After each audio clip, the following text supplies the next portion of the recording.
1, 2, 3, 4, 5.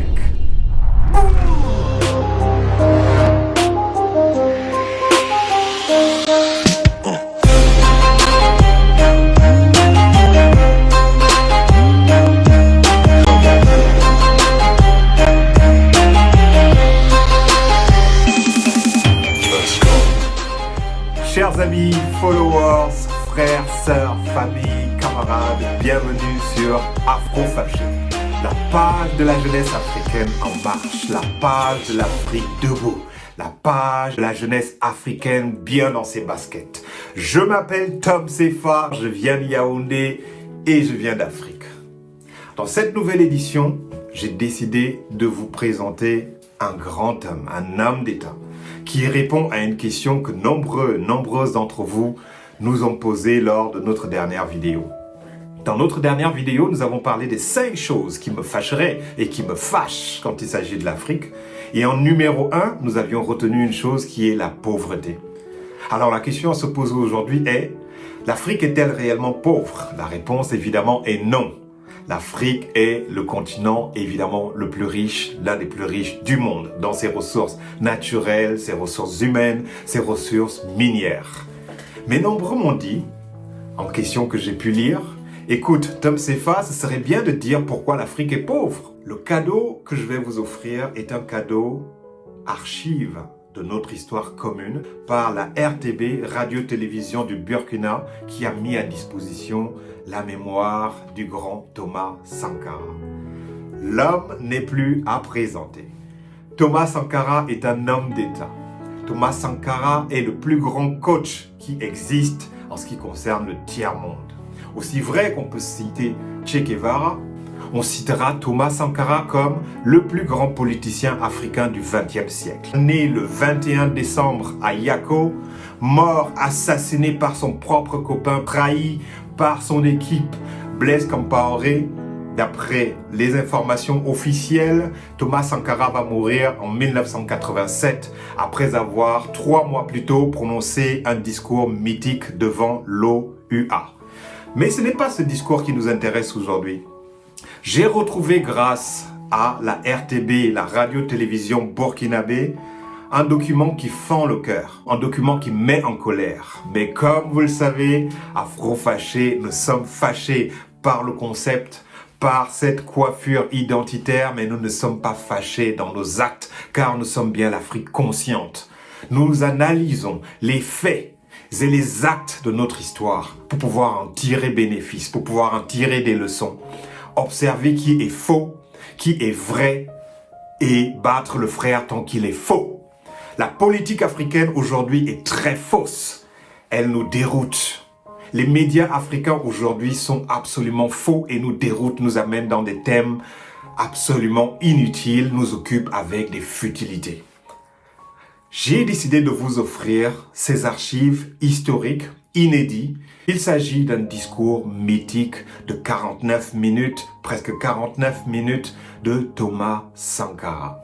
Il nous laisse un héritage structurel, mental, un héritage révolutionnaire, anti-impérialiste, un héritage socialiste. Il a pensé aux plus pauvres, la bouche de ceux qui n'ont pas de bouche. Que dit ce discours? Je vous laisse découvrir.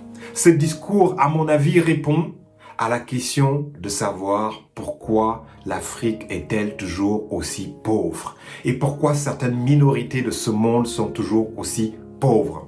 Je vous laisse découvrir ce discours. J'ai pensé que c'est le meilleur cadeau que je puisse vous faire, car trop de blabla ne sert à rien. L'Afrique a besoin d'éducation, l'Afrique a besoin de sortir de son ignorance, l'Afrique a besoin de se lever. Je vous laisse découvrir les raisons de la pauvreté de l'Afrique, et pas seulement de l'Afrique, de tous les pays du tiers-monde, les raisons pour lesquelles il existe encore des opprimés et des oppressés sur cette planète. Prenez soin de prendre note, prenez soin de retenir, prenez soin de ne pas oublier ce grand homme que chaque jeune, chaque femme, chaque homme, chaque enfant en Afrique devrait connaître l'histoire. Thomas Sankara, le plus grand coach de la jeunesse africaine debout en marche. L'Afrique qui se développe, l'Afrique qui développe ses propres structures, l'Afrique qui développe ses propres technologies et l'Afrique connectée au reste du monde, comme le prouve ce discours de Thomas Sankara que tous les jeunes Africains sont appelés à écouter et doivent écouter sans aucune raison de n'avoir manqué ce discours. Je vous laisse profiter de la nourriture spirituelle du grand homme, le plus grand coach qui existe, Thomas Sankara. Je vous aime. Boum! Un sujet qui fâche. Monsieur le Président, Monsieur le Secrétaire général, honorables représentants de la communauté internationale, je viens en ces lieux vous apporter le salut fraternel d'un pays de 274 000 km² où 7 millions d'enfants, de femmes et d'hommes refusent désormais de mourir d'ignorance, de faim et de soif, tout en n'arrivant pas à vivre véritablement depuis un quart de siècle d'existence comme État souverain siégeant à l'ONU. Je viens à cette 39e session vous parler au nom d'un peuple qui, sur la terre de ses ancêtres, a choisi dorénavant de s'affirmer et de s'assumer dans son histoire, dans ses aspects positifs comme dans ses aspects négatifs, sans complexe aucun. Je viens ici enfin, mandaté par le Conseil national de la Révolution du Burkina Faso, pour exprimer les vues de mon peuple concernant les problèmes inscrits à l'ordre du jour et qui constituent la trame tragique des événements qui fissurent douloureusement les fondements du monde en cette fin du XXe siècle. Un monde où l'humanité est transformée en cirque, déchirée par les luttes entre les grands et les semi-grands, battue par les bandes armées, soumise aux violences et aux pillages. Un monde où des nations, se soustrayant à la juridiction internationale, commandent des groupes de hors-la-loi vivant de rapines et organisant d'ignobles trafics de fusils à la main. Monsieur le Président, je n'ai pas ici la prétention d'énoncer des dogmes. Je ne suis ni un messie, ni un prophète. Je ne détiens aucune vérité. Ma seule ambition est une double aspiration. Premièrement, pouvoir en un langage simple, celui de l'évidence et de la clarté, parler au nom de mon peuple, le peuple du Burkina Faso. Deuxièmement, parvenir à exprimer aussi, à ma manière, la parole du grand peuple des déshérités, ceux qui appartiennent à ce monde qu'on a malicieusement baptisé tiers-monde. Et dire, même si je n'arrive pas à le faire, comprendre les raisons que nous avons de nous révolter. Tout cela dénotant l'intérêt que nous portons à l'ONU. Les exigences de nos droits y prenant la vigueur et la rigueur de la claire conscience de nos devoirs. Nul ne s'étonnera de nous voir associer l'ex-Haute-Volta, aujourd'hui le Burkina Faso, à ce fourre-tout méprisé. Le tiers-monde que les autres mondes ont inventé au moment des indépendances formelles pour mieux assurer notre aliénation intellectuelle, culturelle, économique et politique. Nous voulons nous y insérer, sans pour autant justifier cette gigantesque escroquerie de l'histoire, encore moins pour accepter d'être l'arrière-monde d'un Occident répu. Mais pour affirmer la conscience d'appartenir à un ensemble tricontinental et admettre, en tant que non-alignés et avec la densité de nos convictions, qu'une solidarité spéciale unit ces trois continents d'Asie, d'Amérique latine et d'Afrique dans un même combat contre les mêmes trafiquants politiques, les mêmes exploiteurs économiques. Reconnaître donc notre présence au sein du tiers-monde, c'est, pour paraphraser José Marti, affirmer que nous sentons sur notre joue tout coup donné à n'importe quel homme de ce monde. Fin de citation. Nous avons jusqu'ici tendu l'autre joue. Les gifles ont été redoublés. Mais le cœur du méchant ne s'est pas attendri. Ils ont piétiné la vérité du juste. Du Christ, ils ont trahi la parole. Ils ont transformé sa croix en massue. Et après qu'il se soit revêtu de sa tunique, ils ont lacéré nos corps et nos âmes. Ils ont obscurci son message. Ils l'ont occidentalisé. Cependant que nous le recevions comme libération universelle. Alors, nos yeux se sont ouverts à la lutte des classes. Il n'y aura plus de gifles. Il faut proclamer qu'il ne peut y avoir de salut pour nos peuples que si nous tournons radicalement le dos à tous les modèles que tous les charlatans de même acabit ont essayé de nous vendre 20 années durant.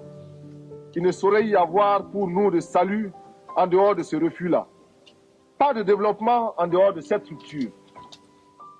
Du reste, tous les nouveaux maîtres à penser, sortant de leur sommeil, réveillés par la montée vertigineuse de milliards d'hommes en haillons, effrayés par la menace que fait peser sur leur digestion cette multitude traquée par la faim, commencent à remodeler leurs discours et, dans une quête anxieuse, recherchent une fois de plus à nos lieux et places des concepts miracles de nouvelles formes de développement pour nos pays. Il suffit, pour s'en convaincre, de lire les nombreux actes des innombrables colloques et séminaires. Loin de moi l'idée de tourner en ridicule les efforts patients de ces intellectuels honnêtes qui, parce qu'ils ont des yeux pour voir, découvrent les terribles conséquences des ravages imposés par les 10 spécialistes en développement dans le tiers-monde. La crainte qui m'habite, c'est de voir les résultats de tant d'énergie confisquée par les prospéros de tout genre pour en faire la baguette destinée à nous renvoyer à un monde d'esclavage maquillé au goût de notre temps.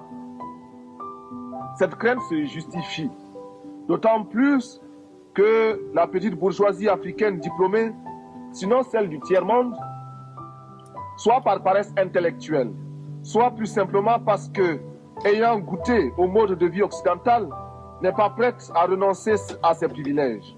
De ce fait, elle l'oublie que toute vraie lutte politique postule un débat théorique rigoureux et elle refuse l'effort de réflexion pour inventer des concepts nouveaux à la hauteur du combat meurtrier qui nous attend. Consommatrice passive et lamentable, elle se regorge de vocables fétichisés par l'Occident, comme elle le fait de son whisky et de son champagne. Dans ces salons à l'harmonie douteuse, on recherchera en vain, depuis les concepts de négritude et d'African personality, marqués maintenant par les temps, des idées vraiment neuves, issues des cerveaux de nos grands, entre guillemets, intellectuels. Le vocabulaire des idées nous viennent d'ailleurs. Nos professeurs, nos ingénieurs et nos économistes se contentent d'y adjoindre des colorants parce que des universités européennes dont ils sont les produits, ils n'ont ramené souvent que leur diplôme et le velours des adjectifs ou des superlatifs. Il est nécessaire, il est urgent que nos cadres et nos travailleurs de la plume apprennent qu'il n'y a pas d'écriture innocente. En ces temps de tempête, nous ne pouvons laisser à nos seuls ennemis d'hier et d'aujourd'hui le monopole de la pensée et de l'imagination et de la créativité. Il faut, avant qu'il ne soit trop tard, car il est déjà tard, que ces élites, ces hommes de l'Afrique du tiers-monde reviennent à eux-mêmes. C'est-à-dire à leur société, à la misère dont nous avons hérité pour comprendre non seulement la bataille pour une pensée au service des masses déshéritées n'est pas vaine, mais qu'ils ne peuvent devenir crédibles sur le plan international qu'en inventant réellement, c'est-à-dire en donnant de leur peuple une image fidèle, une image qui leur permet de réaliser des changements profonds de la situation sociale et politique. susceptibles de nous arracher à la domination et à l'exploitation étrangère qui livrent nos États à la seule perspective de la faillite. C'est ce que nous avons perçu. Nous, peuple du Burkina, au cours de cette nuit du 4 août 1983, au premier scintillement des étoiles dans le ciel de notre patrie, il nous fallait prendre la tête des jacqueries qui s'annonçaient dans les campagnes affolées par l'avancée du désert, épuisées par la faim et la soif et délaissées. Il nous fallait donner un sens aux révoltes grondantes des masses urbaines désœuvrées, frustrées et fatiguées de voir circuler les limousines des élites aliénées qui se succédaient à la tête de l'État et qui ne leur offraient rien d'autre que des fausses solutions pensées et conçues par les cerveaux des autres. Il nous fallait donner une âme idéologique au juste litre de nos masses populaires mobilisées contre l'impérialisme monstrueux. À la révolte passagère,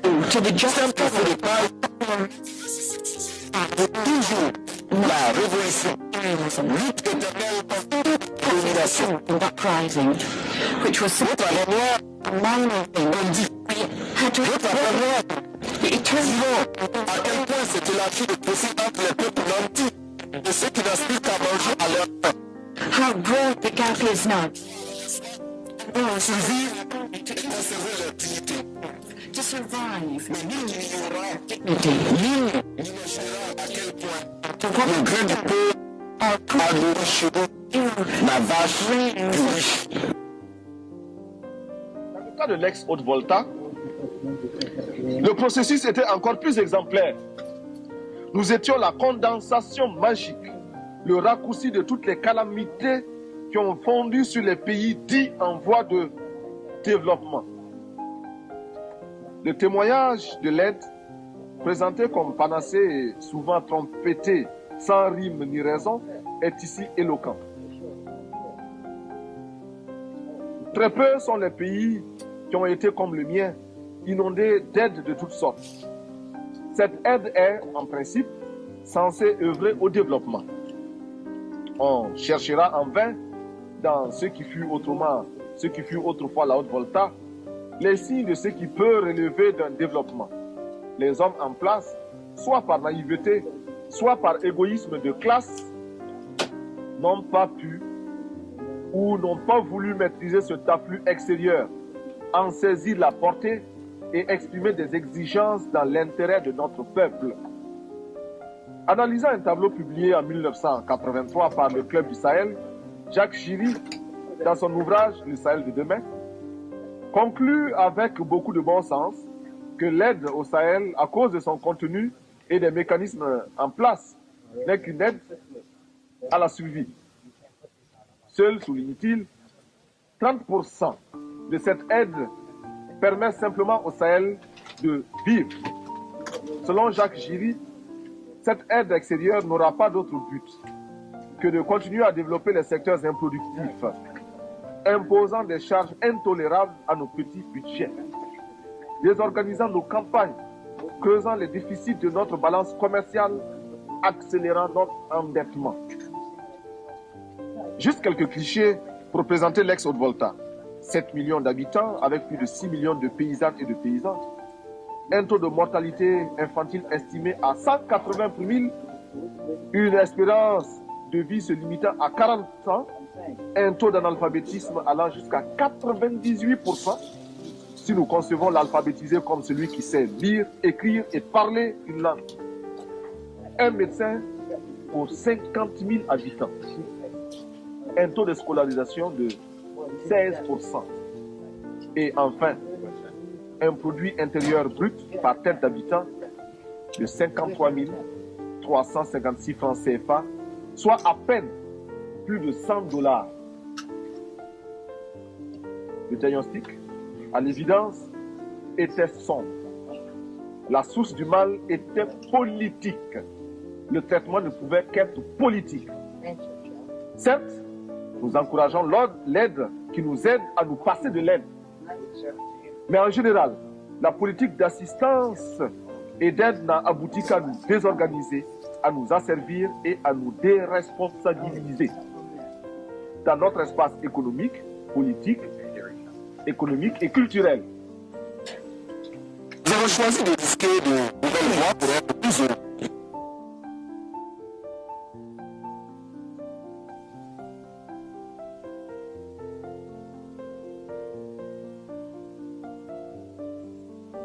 Et jetant de manière abrupte et définitive extérieur pour créer ainsi les conditions de dignité à la hauteur de nos ambitions. Refuser l'état de survie, desserrer les pressions, libérer nos campagnes de l'immobilisme moyen enjeu ou d'une répression, démocratiser notre société, ouvrir les esprits sur un univers de responsabilité collective pour oser inventer l'avenir.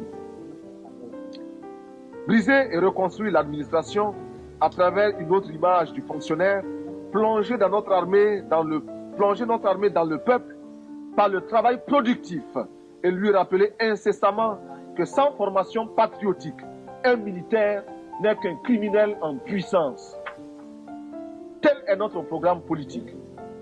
Au plan de la gestion économique, nous apprenons à vivre simplement, à accepter à nous imposer l'austérité afin d'être à même de réaliser de grands desseins. Déjà, grâce à l'exemple de la Caisse de solidarité révolutionnaire, alimentée par les contributions volontaires, nous commençons à répondre aux cruelles questions posées par la sécheresse. Nous avons soutenu et appliqué les principes d'Alma-Ata en élargissant le champ des soins de santé primaires. Nous avons fait nôtre, comme politique d'État, la stratégie globale du Gobi FFF préconisée par l'UNICEF.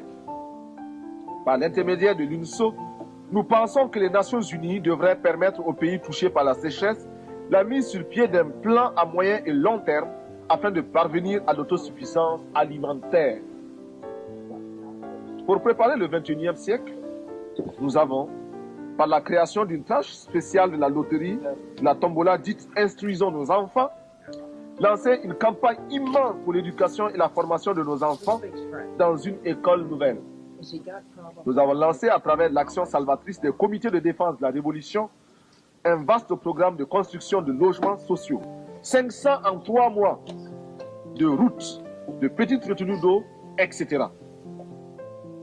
Notre ambition économique est d'œuvrer pour que le cerveau et les bras de chaque Burkinabé puissent au moins lui servir à inventer et à créer de quoi assurer 2 repas par jour et de l'eau potable. Nous jurons, nous proclamons que désormais au Burkina Faso, plus rien ne se fera sans la participation des Burkinabés. Rien qui n'ait été au préalable décidé par nous, élaboré par nous. Il n'y aura plus d'attentat à notre pudeur et à notre dignité. Fort de cette certitude, nous voudrions à tous ceux qui souffrent dans leur chair, tous ceux qui sont bafoués dans leur dignité par une minorité d'hommes ou par un système qui les écrase. Permettez-moi, vous qui m'écoutez, que je le dise. Je ne parle pas seulement au nom du Burkina Faso, tant aimé, mais également au nom de tous ceux qui ont mal quelque part. Qui sont dans les ghettos parce qu'ils ont la peau noire ou qu'ils sont de cultures différentes et qui bénéficient d'un statut à peine supérieur à celui d'un animal.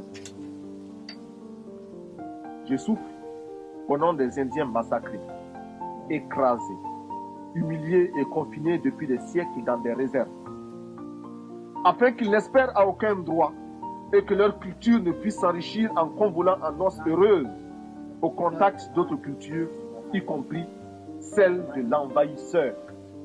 Je m'exclave au nom des chômeurs d'un système structurellement injuste et conjoncturellement désaxé, réduit à ne percevoir de la vie que le reflet de celle des plus nantis. Je parle au nom des femmes du monde entier qui souffrent d'un système d'exploitation imposé par les bases En ce qui nous concerne, nous sommes prêts à accueillir toutes les suggestions du monde entier, nous permettant de parvenir à l'épanouissement total de la femme burkinabé.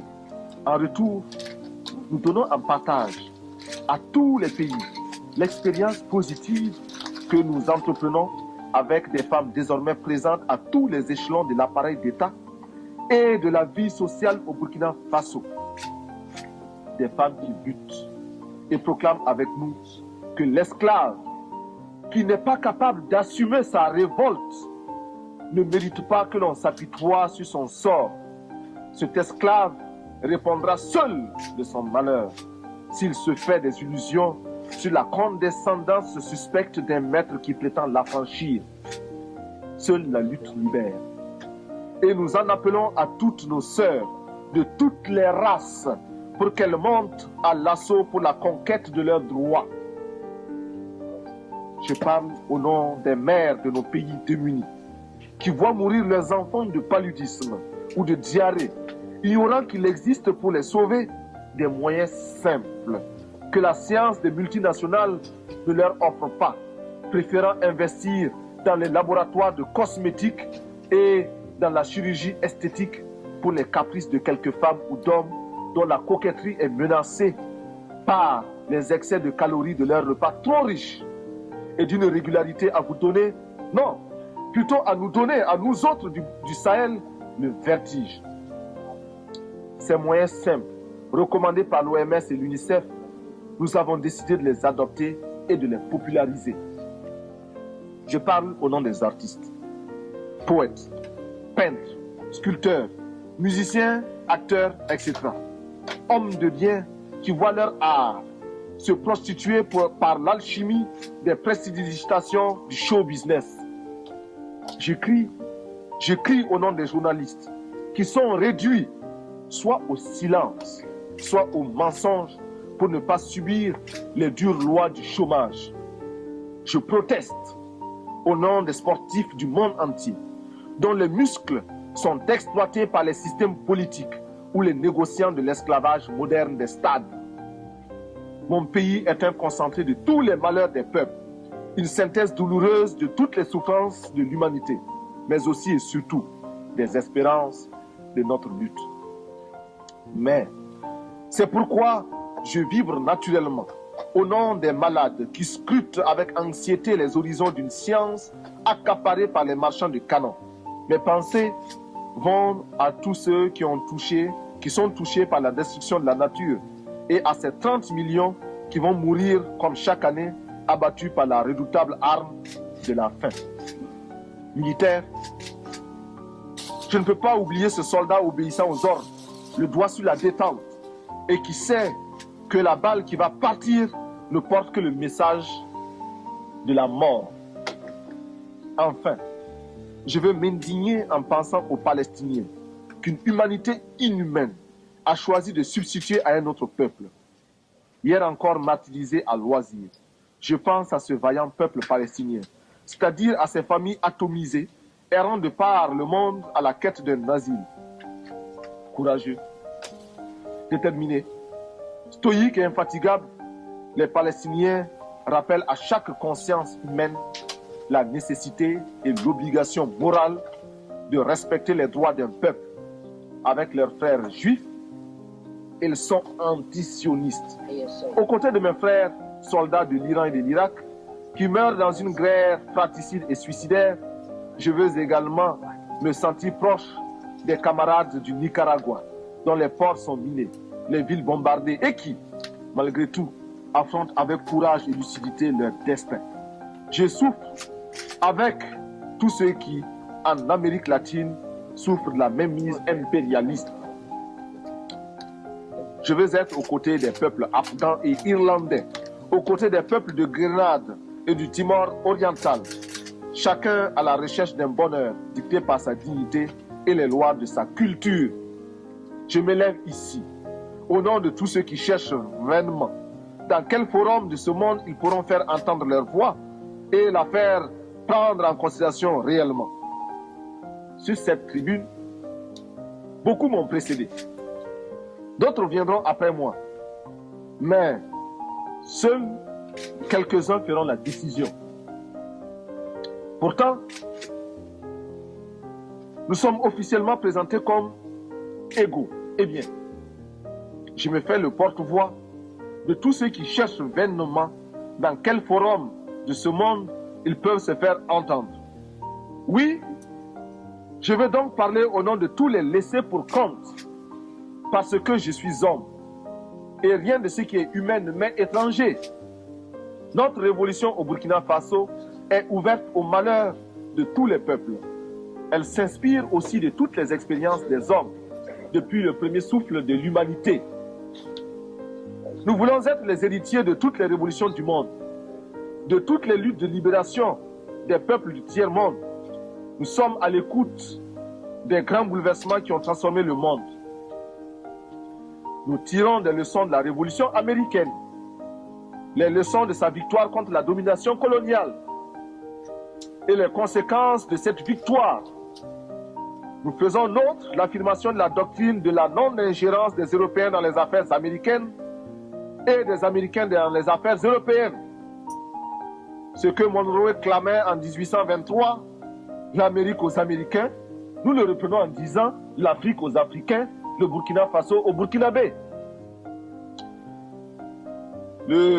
La révolution française de 1789, bouleversant les fondements de l'absolutisme, nous a enseigné les droits de l'homme alliés aux droits des peuples à la liberté. La grande révolution d'octobre 1917 a transformé le monde, permis la victoire du prolétariat, ébranlé les assises du capitalisme et rendu possible les rêves de justice de la commune française. Ouvert à tous les vents de la volonté des peuples et de leur révolution, nous nous instruisons aussi de certains terribles échecs qui ont conduit à de tragiques manquements aux droits de l'homme.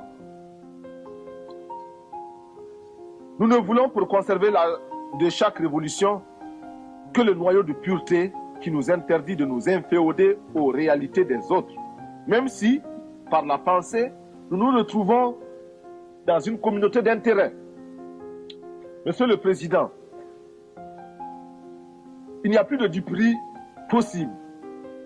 Le nouvel ordre économique mondial pour lequel nous luttons et continuerons de lutter ne peut se réaliser que si nous parvenons à ruiner l'ancien ordre qui nous ignore, si nous imposons la place qui nous revient dans l'organisation politique du monde, si, prenant conscience de notre importance dans le monde, nous aboutissons au droit de regard et de décision sur les mécanismes qui régissent le corps. Et, comme tous les droits des peuples, ils s'arrachent dans la lutte et par la lutte des peuples. Il ne sera jamais le résultat d'un acte de générosité d'une puissance quelconque. Je conserve en moi la confiance inébranlable, confiance partagée avec l'immense communauté des pays non alignés, que sous le coup de boutoir de la détresse hurlante de nos peuples, notre groupe va maintenir sa cohésion, renforcer notre pouvoir de négociation collective, se trouver des alliés parmi toutes les nations, commencer de concert avec ceux qui peuvent encore nous entendre, l'organisation d'un système de relations économiques internationales véritablement nouveau. Monsieur le Président, si j'ai accepté de me présenter devant cette illustre assemblée pour prendre la parole, c'est parce que, malgré les critiques qui lui sont adressées par certains grands contributeurs, les Nations Unies demeurent la tribune idéale pour nos revendications, le lieu obligé de la légitimité des pays sans voix. C'est cela qu'exprime avec beaucoup de justesse notre secrétaire général lorsqu'il écrit, je cite, « L'Organisation des Nations Unies est unique, en ce qu'elle reflète les aspirations et les frustrations de nombreux pays et groupements du monde entier. Un des grands mérites est que toutes les nations, y compris celles qui sont faibles, opprimées ou victimes de l'injustice, il s'agit de nous, peuvent, même lorsqu'elles sont confrontées aux dures réalités du pouvoir, y trouver une tribune et s'y faire entendre. Une cause juste, même si elle ne rencontre que revers ou indifférence, peut trouver un écho à l'Organisation des Nations Unies. Cet attribut de l'organisation n'est pas toujours prisé, mais il n'est pas moins essentiel. Fin de citation. On ne peut mieux définir le sens et la portée de notre organisation. Aussi, est-il pour chacun de nous un impératif catégorique de consolider les assises de notre organisation, de lui donner les moyens de son action. Nous adoptons en conséquence les propositions faites à cette fin par le secrétaire général pour sortir l'organisation des nombreuses impasses, soigneusement entretenues par le jeu des grandes puissances, afin de la discréditer aux yeux de l'opinion publique. Monsieur le Président, reconnaissant les mérites, même limités de notre organisation, je ne peux que me réjouir de la voir compter de nouveaux adhérents. C'est pourquoi la délégation burkinabé salue l'entrée du 159e membre de notre organisation, l'État du Brunei Darussalam. C'est la déraison de ceux entre les mains desquels la direction du monde est tombée par le hasard des choses, qui fait obligation au mouvement des pays non alignés auxquels, je l'espère, se joindra bientôt l'État du Brunei Darussalam, de se considérer comme un des objectifs permanents de sa lutte. Le combat pour le désarmement sont des aspects essentiels parmi les premières conditions de notre droit au développement. Il faut, à notre avis, des études sérieuses, prenant en compte tous les éléments qui ont conduit aux calamités qui ont fondu sur le monde. À ce titre, le président Fidel Castro, en 1979, a admirablement exprimé notre point de vue à l'ouverture du 6e sommet des non-alignés lorsqu'il déclarait, je cite, « Avec 300 milliards de dollars, on pourrait construire en un an 600 000 écoles pouvant recevoir 400 millions d'enfants ou 60 millions de logements confortables pour 300 millions de personnes ou 30 000 hôpitaux équipés de 18 millions de lits ou 20 000 usines pouvant employer plus de 20 millions de travailleurs ou irriguer 150 millions d'hectares de terre qui, avec les moyens techniques adéquats, pourraient alimenter 1 milliard de personnes. » Fin de citation. En multipliant aujourd'hui ces chiffres par 10, et je suis certain que je serai là, en deçà de la réalité, on réalise ce que l'humanité gaspille tous les ans dans le domaine militaire, c'est-à-dire contre la paix. On perçoit aisément pourquoi l'indignation des peuples se transforme rapidement en révolte et en révolution. Devant les miettes qu'on leur jette sous la forme ignominieuse d'une certaine aide assortie de conditions parfois franchement abjectes. On comprend enfin pourquoi, dans le combat pour le développement, nous nous désignons comme des militants inlassables de la paix. Nous faisons le serment de lutter pour atténuer les tensions, introduire les principes d'une vie civilisée dans les relations internationales et les étendre à toutes les parties du monde, ce qui revient à dire que nous ne pouvons plus assister, passifs, au trafic des concepts. Nous réitérons notre résolution d'être des agents actifs de la paix, de tenir notre place dans le combat pour le désarmement, d'agir enfin en politique internationale comme un facteur décisif, libéré de toute entrave vis-à-vis de toutes les grandes puissances, quels que soient les projets de ces dernières. Mais la recherche de la paix va de pair avec l'application ferme du droit des pays à l'indépendance. Sur ce point, le palmarès le plus impitoyable, le plus pitoyable, le plus lamentable, oui, le plus lamentable, est détenu au Moyen-Orient en termes d'arrogance, d'insolence et d'incroyable entêtement d'un petit pays, Israël, qui, depuis plus de 20 ans, avec l'inqualifiable complicité de son puissant protecteur, les États-Unis d'Amérique, continue à défier la communauté internationale au mépris d'une histoire qui, hier encore, désignait chaque juif à l'horreur des fours crématoires. Israël en arrive à infliger à d'autres ce qui fut son propre calvaire. En tout état de cause, Israël, dont nous aimons le peuple pour son courage et ses sacrifices d'hier, doit savoir que les conditions de sa propre quiétude ne résident que dans les conditions de sa propre quiétude ne résident que dans sa puissance militaire financée par l'extérieur. Israël doit commencer à apprendre à devenir une nation comme les autres nations, parmi les autres. Pour l'heure, nous tenons à affirmer, du haut de cette tribune, notre solidarité militante et agissante à l'endroit des combattants, femmes et hommes de ce peuple merveilleux de la Palestine, parce que nous savons qu'il n'y a pas de souffrance sans fin.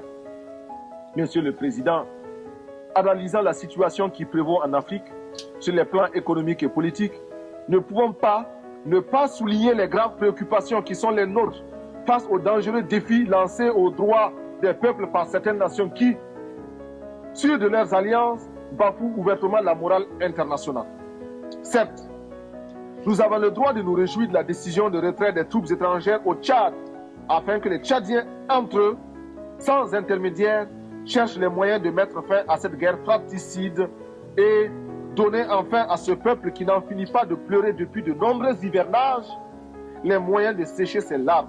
Mais, malgré les progrès enregistrés ça et là par les peuples africains dans leur lutte pour l'émancipation économique, notre continent continue de refléter la réalité essentielle des contradictions entre les grandes puissances, de charrier les insupportables apories du monde contemporain. C'est pourquoi nous tenons pour inadmissible et condamnons sans recours le sort fait au peuple du Sahara occidental par le royaume du Maroc, qui se livre à des méthodes dilatoires pour retarder l'échéance qui, de toute façon, lui sera imposée par la volonté du peuple sahraoui. Pour avoir visité personnellement les régions libérées par le peuple sahraoui, j'ai acquis la confirmation que plus rien désormais ne saurait entraver sa marche vers la libération totale de son pays sous la conduite militante et éclairée du Front Polisario. Monsieur le Président, je ne voudrais pas trop m'étendre sur la question de Mayotte et des îles de l'archipel malgache. Lorsque les choses sont claires, lorsque les principes sont évidents, point n'est besoin d'élaborer. Mayotte appartient aux Comores. Les îles de l'archipel sont malgaches.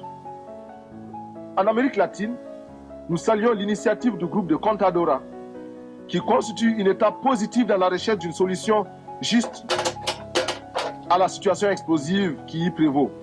Le commandant Daniel Ortega, au nom du peuple révolutionnaire du Nicaragua, a fait ici des propositions concrètes et posé des questions de fond à qui de droit. Nous attendons de voir la paix s'installer dans son pays en Amérique centrale le 15 octobre prochain et après le 15 octobre.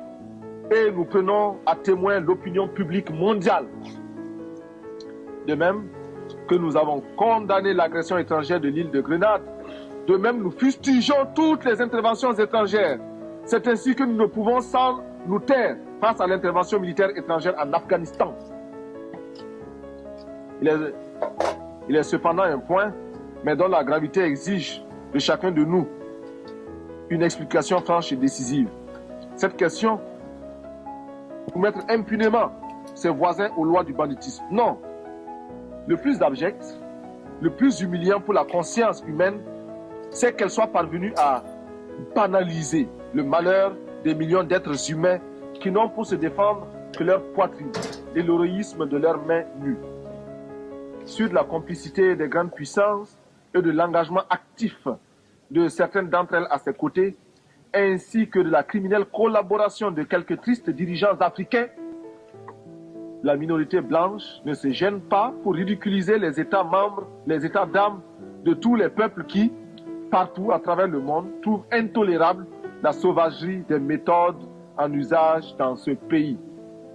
Il fut un temps où les brigades internationales se constituaient pour aller défendre l'honneur des nations agressées dans leur dignité. Aujourd'hui, malgré la purulence des plaies que nous portons tous à nos flancs, nous allons voter des résolutions dont les seules vertus, nous dira-t-on, seraient de conduire à la résipiscence une nation de corsaires qui détruit le sourire comme la grêle tue les fleurs. Monsieur le Président, nous allons bientôt fêter le 150e anniversaire de l'émancipation des esclaves de l'Empire britannique. Ma délégation souscrit à la proposition des pays d'Antigua et de la Barbade de commémorer avec éclat cet événement qui revêt pour les pays africains et le monde noir une signification d'une très grande importance. Pour nous, tout ce qui pourra être fait, dit ou organisé à travers le monde au cours des cérémonies commémoratives devra mettre l'accent sur le terrible écho payé par l'Afrique et le monde noir au développement de la civilisation humaine. Écho payé sans retour et qui explique sans aucun doute les raisons de la tragédie d'aujourd'hui sur notre continent. C'est notre sang qui a nourri l'essor du capitalisme, rendu possible notre dépendance présente et consolidé notre sous-développement. On ne peut plus escamoter la vérité, trafiquer les chiffres. Pour chaque nègre parvenu dans les plantations, 5 au moins connurent la mort ou la mutilation. Et je mets à dessein la désorganisation du continent et les séquelles qui s'en sont suivies. Monsieur le Président, si la terre entière, grâce à vous, avec l'aide du secrétaire général, parvient à l'occasion de cet anniversaire à se convaincre de cette vérité-là, elle comprendra pourquoi, avec toute la tension de notre être, nous voulons la paix entre les nations, pourquoi nous exigeons et réclamons notre droit au développement dans l'égalité absolue, par une organisation et une répartition des ressources humaines. C'est parce que, de toutes les races humaines, nous appartenons à celles qui ont le plus souffert, que nous nous sommes jurés, nous, Burkinabés, de ne plus jamais accepter sur la moindre parcelle de cette terre le moindre déni de justice. C'est le souvenir de cette souffrance qui nous place aux côtés de l'OLP contre les bandes armées d'Israël. C'est le souvenir de cette souffrance qui, d'une part, nous fait soutenir l'ANC et la SWAPO, et d'autre part, nous rend intolérable la présence en Afrique du Sud des hommes qui se disent blancs et qui brûlent le monde à ce titre. C'est enfin ce même souvenir qui nous fait placer en l'Organisation des Nations Unies toute notre foi en un devoir commun, en une tâche commune pour un espoir commun. Nous réclamons que s'intensifie à travers le monde la campagne pour la libération de Nelson Mandela et sa présence effective à la prochaine Assemblée générale de l'ONU comme une victoire de fierté collective. Que soit créé, en souvenir de nos souffrances et en termes de pardon collectif, un prix international de l'humanité réconciliée décerné à tous ceux qui, par leur recherche, auraient contribué à la défense des droits de l'homme. Que tous les budgets de recherche spatiale soient amputés de 1/10 millième et consacrés à des recherches dans le domaine de la santé et visant à la reconstitution de l'environnement humain perturbé par tous ces feux d'artifice nuisibles à l'écosystème. Nous proposons également que les structures des Nations Unies soient repensées et que soit mis fin à ce scandale que constitue le droit de veto. Bien sûr, les effets pervers de son usage abusif sont atténués par la vigilance de certains de ses membres, de ses détenteurs. Cependant, rien ne justifie ce droit. Ni la taille des pays qui le détiennent, ni les richesses de ces derniers. Si l'argument développé pour justifier une telle iniquité est le prix payé au cours de la dernière guerre mondiale, que ces nations qui se sont arrogées ces droits sachent que nous aussi, nous avons chacun un oncle ou un père qui, à l'instar de milliers d'autres innocents arrachés au tiers-monde pour défendre les droits bafoués par les hordes hitlériennes, porte lui aussi dans sa chair les meurtrissures des balles nazies. Que cesse l'arrogance des grands qui ne perdent aucune occasion pour remettre en cause le droit des peuples.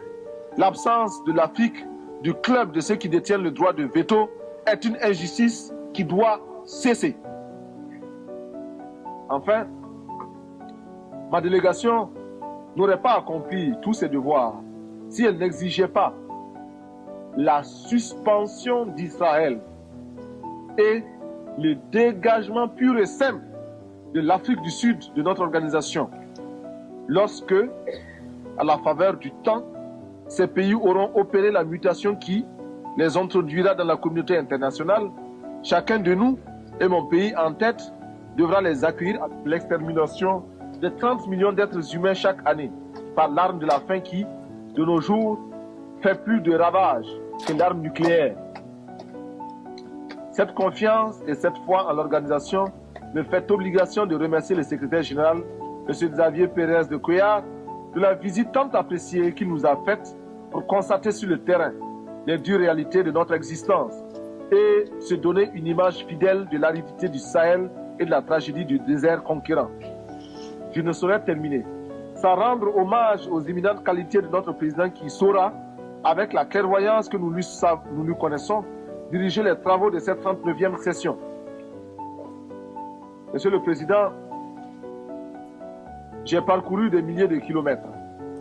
Je suis venu ici pour demander à chacun de vous que nous puissions mettre ensemble nos efforts pour que cesse la morgue des gens qui n'ont pas raison, pour que s'efface le triste spectacle des enfants qui meurent de faim, pour que disparaisse l'ignorance, pour que triomphe la rébellion légitime des peuples, pour que se taise le bruit des armes et qu'enfin, avec une seule et même volonté, luttant pour la survie de l'humanité, nous parvenions à chanter en chœur avec le grand poète Novalis, je cite, « Bientôt, les astres reviendront visiter la terre d'où ils se sont éloignés pendant nos temps obscurs. Le soleil déposera son spectre sévère, reviendra étoilé parmi les étoiles. Toutes les races du monde se rassembleront à nouveau après une longue séparation. Les vieilles familles orphelines se retrouveront et chaque jour verra de nouvelles retrouvailles, de nouveaux embrassements. Alors, les habitants du temps jadis reviendront vers la terre. En chaque tombe se réveillera la cendre éteinte. Partout brûleront à nouveau les flammes de la vie. Les vieilles demeures seront rebâties, les temps anciens se renouvelleront et l'histoire sera le rêve d'un présent à l'étendue infinie. À bas la réaction internationale, à bas l'impérialisme, à bas le néocolonialisme, à bas le fantoschisme. Gloire éternelle aux peuples qui luttent pour leur liberté. Gloire éternelle aux peuples qui décident de s'assumer pour leur dignité. Victoire éternelle aux peuples d'Afrique, d'Amérique latine et d'Asie qui luttent. La patrie ou la mort, nous vaincrons. Je vous remercie.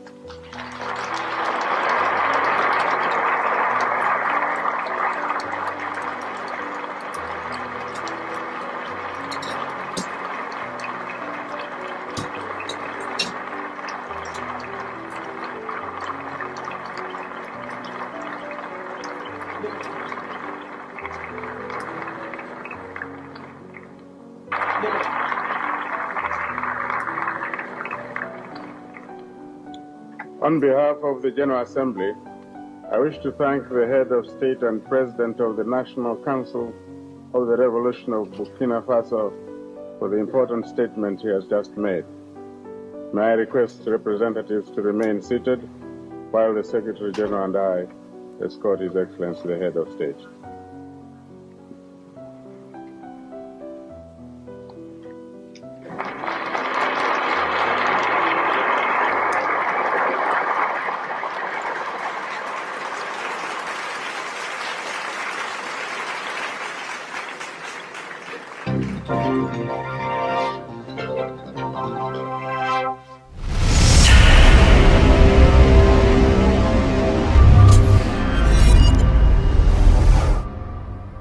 Silence, on tourne. Pop, pop, pop, pop.